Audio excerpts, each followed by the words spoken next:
Kinder 2, ¿cómo le va a los más pequeños del jardín? Very good.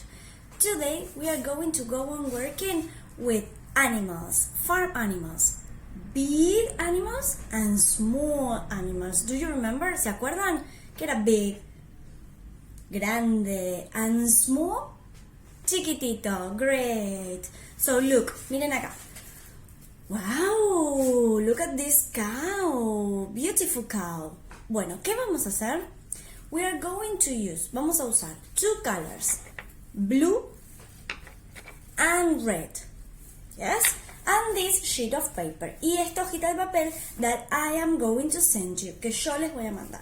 Yes? So what we have to do is to pay very much attention. Lo que tenemos que hacer es prestar mucha atención y vamos a colorear color the big animals red and the small animals blue. So, big animals red and small animals blue.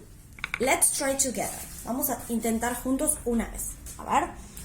For example, this pig, is it big or small?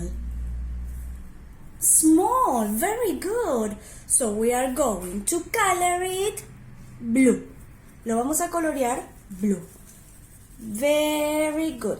Todo el pig. A little bit strange, but don't worry. Un poquito raro que sea blue, but don't worry. No se preocupen. Yes? Then, what about this cow? It's big. Very good. So we are going to use red. And we color the cow in red. And that's all. Y eso es todo. Very easy. Are you ready to do it? Great. Mwah. Bye bye.